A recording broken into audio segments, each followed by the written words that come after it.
What's happening, the biggest difference, besides everybody getting on board, is that it's become a huge way of getting the news.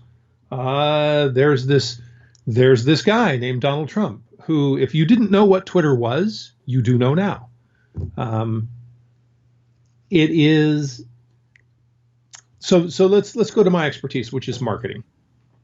And social media has taken on more and more value and more importance for brands to communicate with customers or prospective customers. And the methods of doing it are become more sophisticated. And the tools and the technology that people are using is getting more sophisticated, as in we are now moving to artificial intelligence, which, when you come across a bot, you can tell it's not quite there yet. But boy, we're moving along quickly. Do we know on Twitter, for example, I've heard all kinds of estimates about what percent of the traffic is chat bot. Do we have any idea? No, and we never will. There is no good way yet to technically measure. Humans can tell really easily, but individuals, we have very large capacity for processing. And when we try to create a program to do the same kind of thing, it gets really, really hard. So understanding what humans are doing and determining the difference between humans and bots, easy for humans to do, really hard for computers to do. So do we have an accurate number? No. Is it important? No. If we can't measure that well, what can we do? Well, we can analyze. So the difference between measuring and analysis is huge. I don't want to just measure how many followers, how many likes, how many retweets. Sorry, take back that last one. Followers, likes, impressions, because that's what Facebook and Twitter and Snapchat tell me I have, but I don't really know. And that's just measuring. So I have 8,000 followers. Is that good? Is that bad? Am I getting more followers every day? Am I growing my number of followers by 10% per day? Is that good? Well, it depends. So it's an analysis question. The analysis is taking all of those numbers and trying to derive meaning from them. And one of the most difficult things that we're dealing with is trying to understand sentiment. So we have sarcasm, and we have humor, and we have inside jokes, and we have language that we use in small groups. And by small groups, I mean family members. We have a real tough time understanding what humans mean when they speak. And here's my favorite example. If you see the text line, "I never said she stole my money." Okay, that's interesting. What does it mean? Well, it means 7 different things. There are 7 words, and that sentence means 7 different things, depending on where you put the emphasis, which is not available in text unless there's underline or bold, and we're not doing that on Twitter. I never said she stole my money. I never said she stole my money. I never said she stole my money. I never said she stole my money. I never said she stole my money. Never said she stole my money. I never said she stole my money. 7 different meanings depending on where the emphasis is. So this is really tough for computers to figure out when you say, this new soft drink is really sick. It's like, that's great, unless you're 40 years old or older, in which case that's not a good thing to say. So it depends. And it's tough to parse out. But if I'm looking if I have a confidence level of maybe 60% that the machine sort of understands sentiment, and I understand how well it works, which is not very well, then I can see if the machine says, you've got a 50% increase in negative comments, I better go look and find out what's going on. or you have a 20% increase in positive comments. Hey, our program is working. You know, we tried to do something good in the world and we got good response.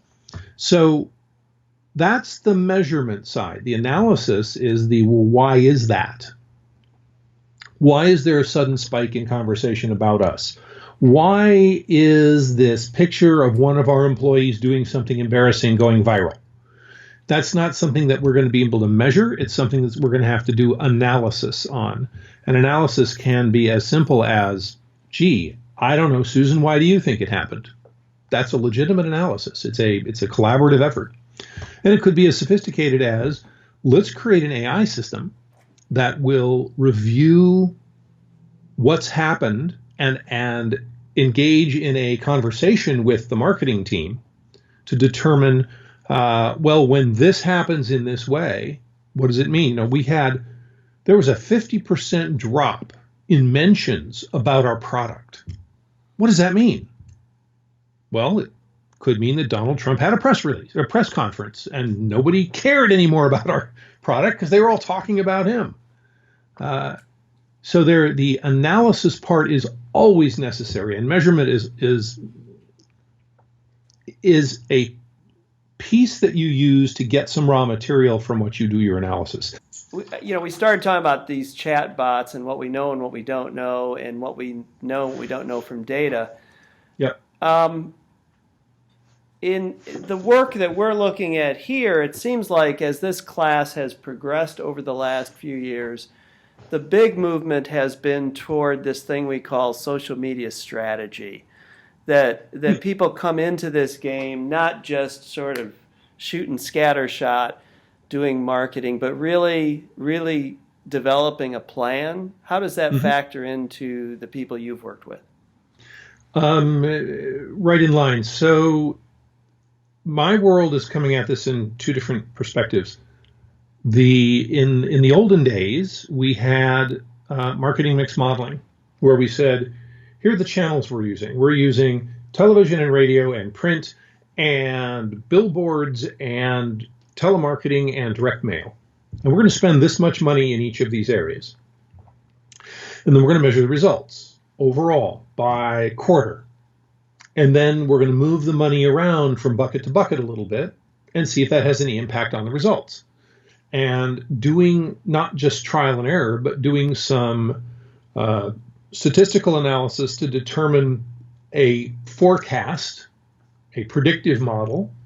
Some marketing mix modeling gets very, very complex and very valuable, that we can say, yes, it's worth taking 3% of our budget away from newspaper advertising and putting it into something else. So that's top down. In about 1995 was the first time. So the World Wide Web, the browser came out in 93, and by 95, people were saying, oh, look, I can get log files from my server, and I can do log file analysis. And this is really serious bottom up.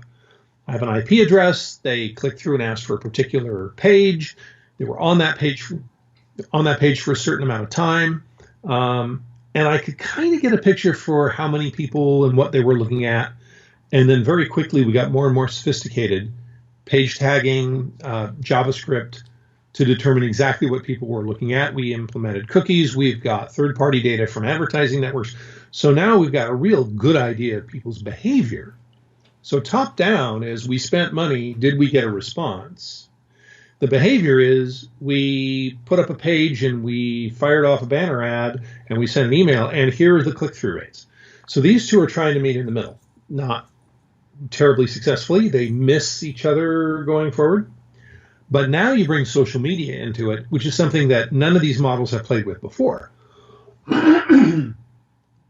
So now I have marketing mix modeling that says, I'm going to spend some money on just branding on ads on the sides of buses, and I'm going to advertise in the Super Bowl, and I'm going to hire 20 people to sit in a room and engage a social media audience during our Super Bowl ad to see if I can keep the conversation going, to see if I can express all of the brand attitudes that I'm paying millions of dollars for to put on primetime TV for Super Bowl in tweets and in Facebook posts and in Snapchat stories.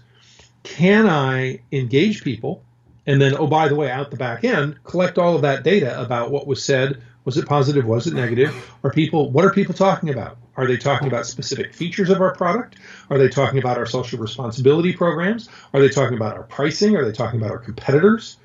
So I am getting much more sophisticated in putting together a strategy that says our goal is X.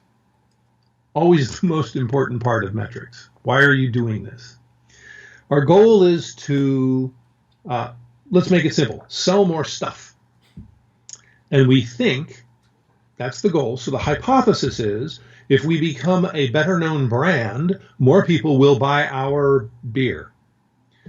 Now, this particular product, the brand attributes are clear cold water, American values, and refreshment. So I've got all of those things going for me. Now I want to take those attributes, train up a bunch of social media people so that they will express American clean water refreshment out on social media. That is my strategy.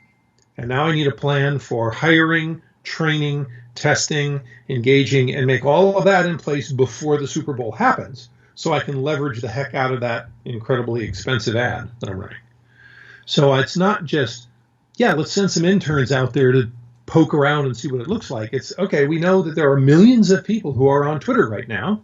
Let's create a strategy that says we can trust them to represent the brand. We can trust them to identify hashtags that are meaningful for the brand and aren't just exploitive. And let's monitor this stuff in real time. So if one of our 28 people in the boiler room says something funky, we can recover quickly. That requires planning. That requires organization. So before we dialed into you, we were talking about millions and millions of smaller businesses. What was the figure you gave? Under $50 million? Under $50 million. $50 million businesses, smaller businesses relative to the Super Bowl ads and that kind of spending. Right. Many of these businesses have no social strategy at this point, or very little. They may have a Facebook page. They may be thinking about what to do, and they may have one person to devote to this effort. Where do they begin? Goals. What are you trying to accomplish? In the early 90s, people asked me, how do I make my website better? And the answer is, well, that depends. What are you trying to do with it? Why do you have a website? And then they said, well, what should we be measuring? And the answer is the same. What are you trying to accomplish? So if I have one person whose, frankly, part-time job is social media, the first thing I'm going to do is use it for customer service. The first thing I'm going to do is monitor all of social media to see if somebody says, your company sucks. And then I can engage in conversation of, oh, I'm so sorry you had a bad experience. Direct message me. We want to solve your problem. How can I help? And mostly just monitoring. Here's the baseline conversation about us, which is pretty small. And every now and then we do something. Does that have an impact? That's great. But for the small company, the most important thing, the easiest thing to do is customer service. Listen for people to complain. Encourage your customers to communicate with you on the phone, through email, through Twitter, through Facebook. Let them know that you are available and make it somebody's responsibility to respond. Okay, so let's say we're doing that. What comes next? Outbound promotion. How do I use this to drop a pebble that will spread a ripple wider? And that again is going to really depend on my corporate brand that I'm trying to get across. This gets much easier with using a specific case. For a halftime person, probably the most important thing to do is to communicate with donors directly. So social is not a really good advertising platform unless you have a budget to spend on advertising, in which case you're going to do banner ads and you're going to do email marketing and you're going to do social ads. That's great. But we're talking here about engaging with the world. And for that, I want that person to, when a donation is received, to send a direct tweet or post on somebody's Facebook page, hey, thank you so much for the donation. You're really helping us do ... And that is going to make the donor just feel that much better about, I didn't just get the autoresponder, thank you for your donation, it is tax deductible, here is your receipt. No, it was a human being from the organization reaching out saying, you are going to help us in Cleveland. You are going to help us feed 6 more families. Thank you for your donation. It makes a real difference here in our office. And that kind of stuff is personal bonding. And that, if you have limited resources, that would be the first place to start. So would you, it sounds like you're characterizing this sort of as relationship building, a person at a time? Yeah. So if I get good at this, if this part-time person has enough time, if a donation comes in for more than usual, they can go to the donor's Facebook page or Snapchat account and learn just enough to engage with them in a personal way, maybe post a fun picture that those people will share with their friends. And that's the power of social. If I donate to the Red Cross, I get a nice little letter, and then I'm on their mailing list for life. If I were to donate to Saving Grace and I got the instant email, great, thanks, I'll put that with my taxes. And then I got a tweet that said, here's a picture of 6 kids who will have dinner tonight because of your donation. I'm going to retweet that. I'm going to put that up on Facebook and say, wow, this organization really made me feel good about helping the world, and I'll help spread the word.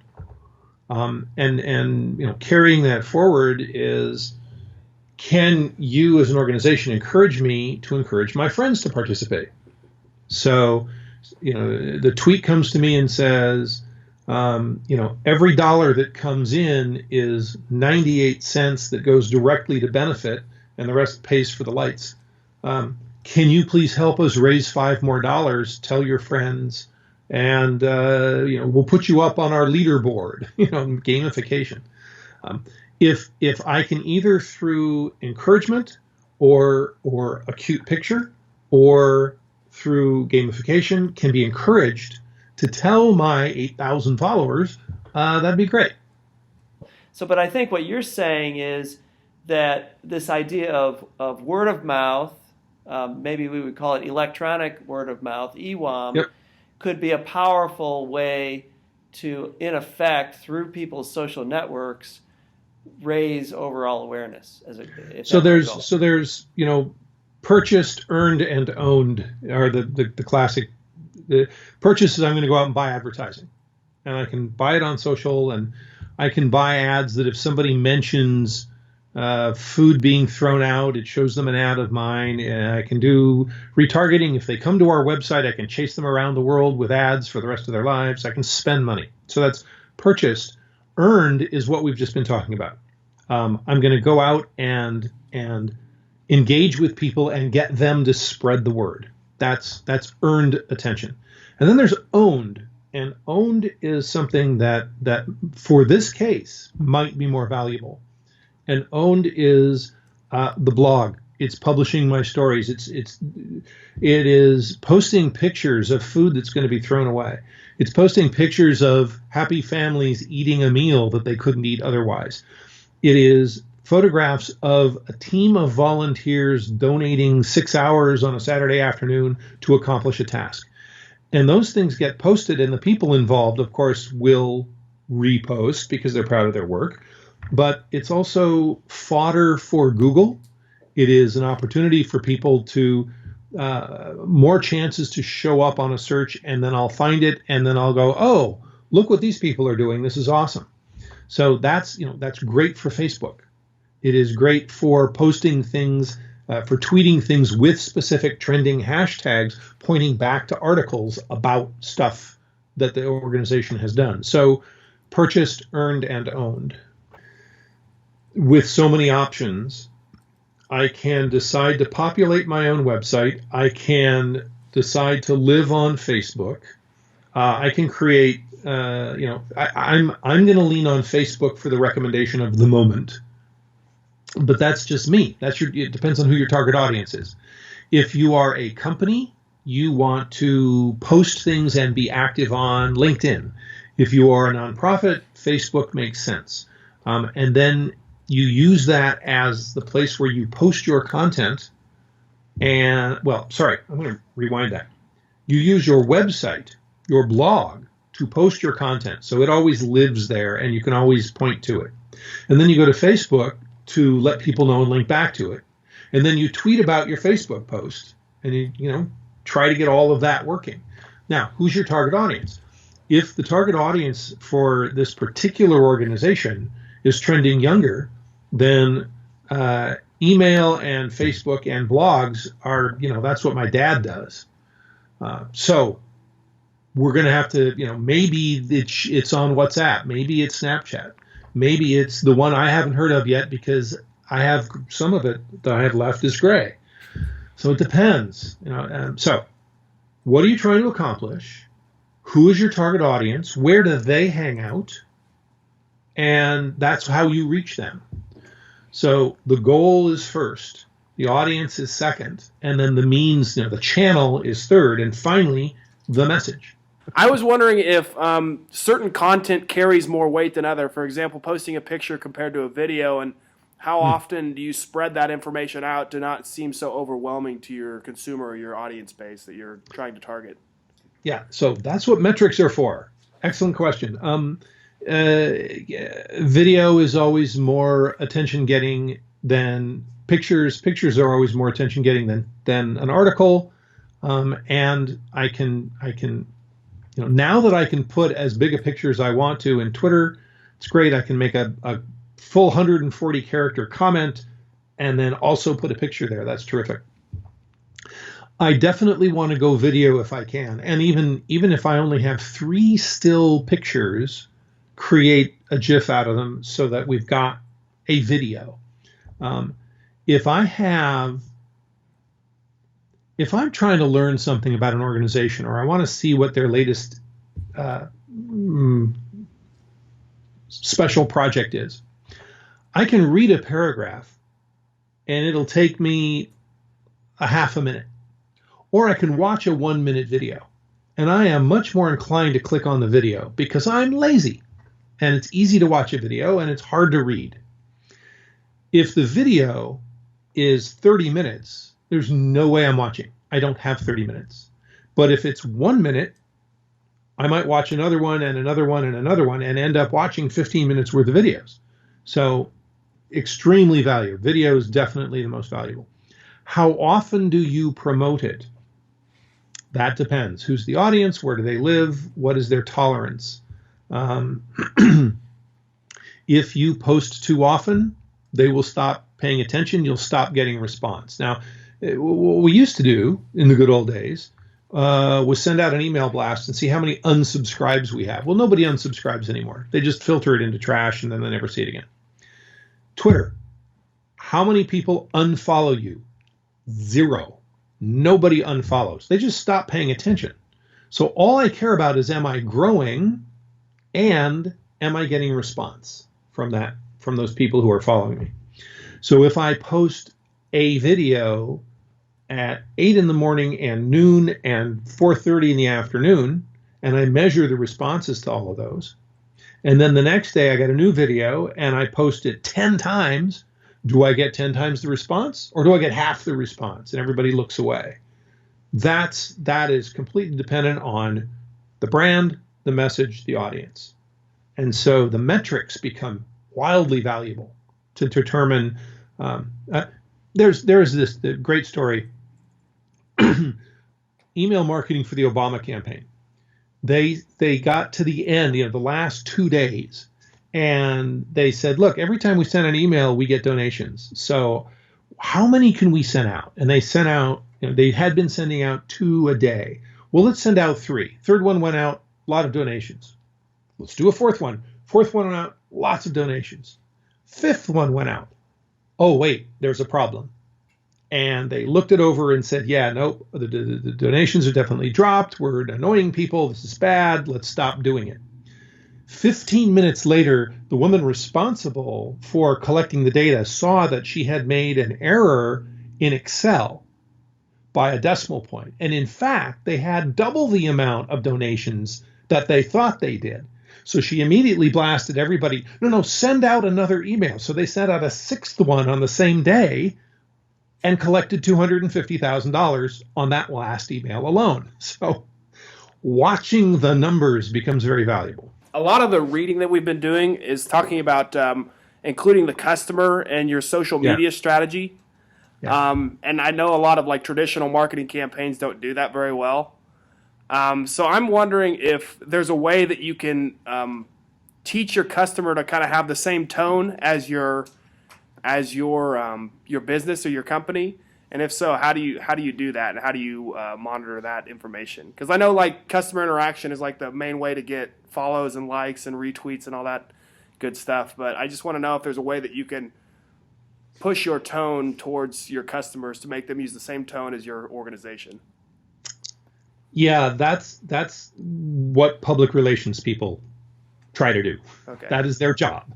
Let me craft a message and get you to say that message the same way I wanted you to. And it's disingenuous. It is hard work. It is not necessarily valuable. The best thing to do is to identify your target audience and change your tone to match their tone. If I want you to speak exactly like I'm speaking, the only thing I'm doing is taking the universe of people who I might communicate with and narrowing it down to people who were born in the 1950s in California with a degree in Shakespeare. Okay, that why do I want to exclude my audience? Instead, I want to be as broad as possible. So this is the real challenge is not can I get you to take on my tone, but can I take on a tone that's appealing across a broad enough spectrum that I'm not excluding people, but I still sound like I am communicating and it's not corporate speak. It's a tough challenge. So I've got to follow up the election, which we were talking about earlier. I've been reading about Cambridge Analytica and big data and the role that it might have played in the decisions, the messaging that the Trump campaign did, and the targeting to particular psychographic groups. Yes. Is this big data, is this the future of social media marketing? Yes. First of all, there's an orange flag on those stories about whether they're true. I am right now coming up on the end of writing my book on artificial intelligence in marketing, and that's the last chapter, and I haven't done the research there yet, but there's a few people who are writing articles about, yeah, this stuff is very interesting, but it is being promoted by the people who are supposed to have done it. So is it reliable information or not? So I'll get back to you on that one. However, it is absolutely the direction we're going. So, do I want you to buy this stapler? It's a fabulous thing. It's the best stapler in the world, and you should buy it today. Is one message. The other message is, oh, this darn stapler is broken. I need a good one. I need a swing line stapler. And another message is, somebody's always stealing my stapler. Oh, that's right. I have a spare swing line in my drawer. Okay, so there's 3 messages. Now I'm going to do an analysis of response that I get to those messages to determine that if you look like the kind of person who responded to message A, I'm going to send you message A. But if you act like the kind of person who responds to message B, I'm going to send you message B. And whether that's based on that brute force how many people did respond, or it is a very nuanced, the kind of people who responded wasn't just their behavior that they looked at this and they clicked on that, but I go through their Facebook profile, I go through their Twitter profile, and I look through their LinkedIn CV, and I create an image of that person, a datascape of that person, and I find others who match it. That's getting very sophisticated. And yes, we are going to sell more staplers if we do that. Do you see any potential pushback, whether it be data privacy, as we saw a little bit in the EU? I mean, in the long term, has the train left the station? Has the drone taken off? No, because we're going to have our own drones. What will happen is that the next extremely successful app for your phone or your laptop, your tablet, will be the AI that works for you and negotiates with Swingline. So the stapler company says, I want to send you an ad for a stapler. And your AI system says, no, thanks anyway. And then the two of them will start negotiating. Oh, well, Jim would like to have more iTunes credits. So I will show Jim your ad if you'll donate 1/10 cent toward iTunes credits. Because that's something the AI and I discussed in advance. You want to pay me money to show me your ad? Okay, fine. I'm going to ignore it anyway. But if I go to my AI and I say, my stapler is screwing up, can you go find me a good one? It's going to start negotiating with all of those people who are advertising, and then it's just going to buy it for me, and it'll show up from Amazon tomorrow without me even having to think about it. And advertising will become this communication between systems, but one of the systems will be owned by the individual, communicating with all of the advertisers out there. That's 10 years away, but we're going to get there. So the fundamentals are always important. What you're learning now is crucial. Reading up a little bit on the history of advertising, the first real advertising isn't that long ago. It's not like you're studying hundreds of years. It's just like 150. So it's worth knowing what came before. But 5 years ago, I would have said you should study database and query languages and understand how to slice and dice data. And you should understand that stuff. You don't have to study it necessarily, but you need to understand it as well as you do advertising history. So if you have advertising history and you understand database history, how did we get here? How, in marketing, it started with direct mail because we could measure that stuff. But what it will really pay off for you is to really understand artificial intelligence, because it's going to be embedded in everything.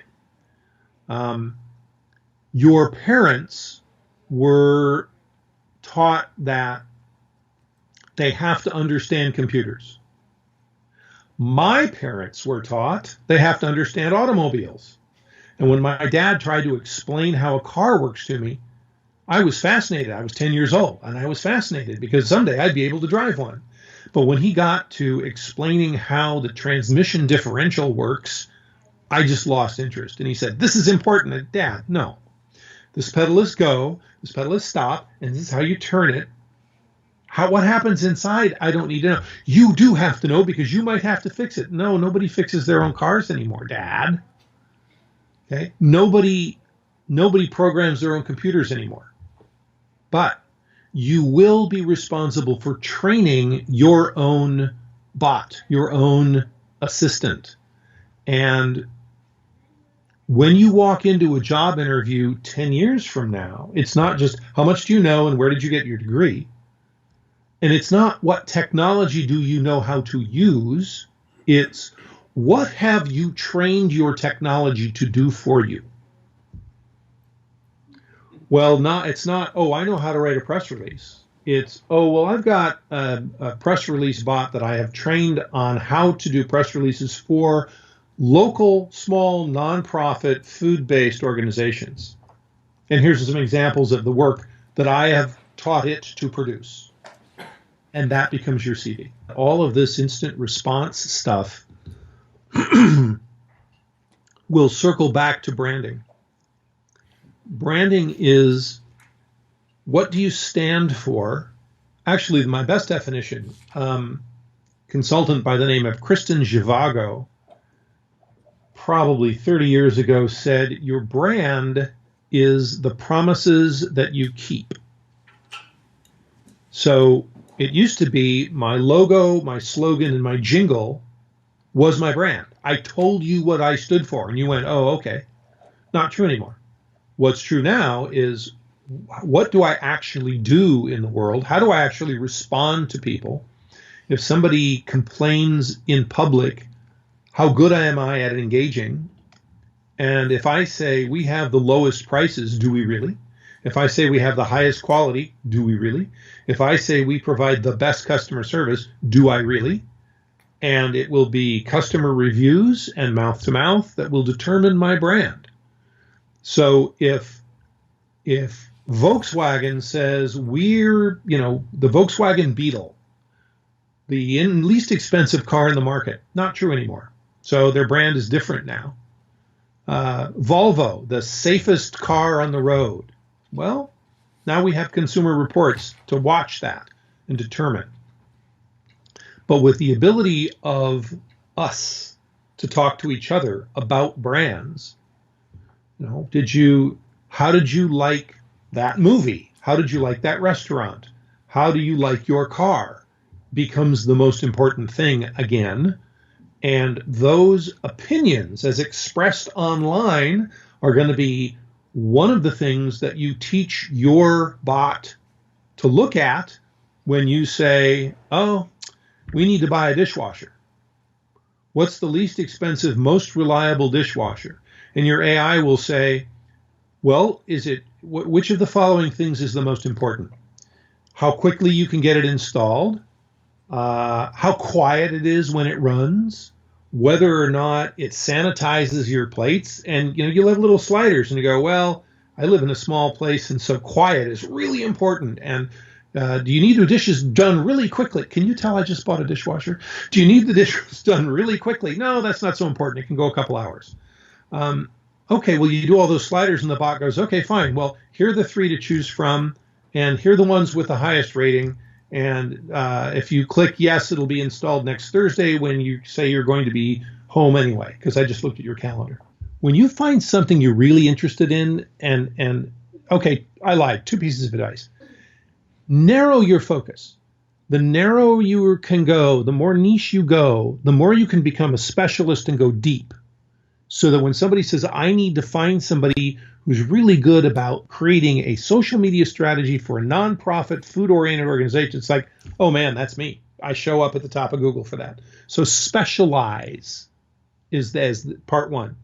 Part 2 is, when you find a specialty, find the person who is the expert, the world-renowned specialist in that, and just go right up to them. Don't be shy. Don't be nervous. Just email them, ping them, tweet them, just go right. If they see them at a conference, walk right up to them and tell them that you want to be them when you grow up, and ask every single question, and don't be shy, because the reason they're an expert is that they want people to think that they're an expert. They want to be asked questions. So please don't be shy. Be bold.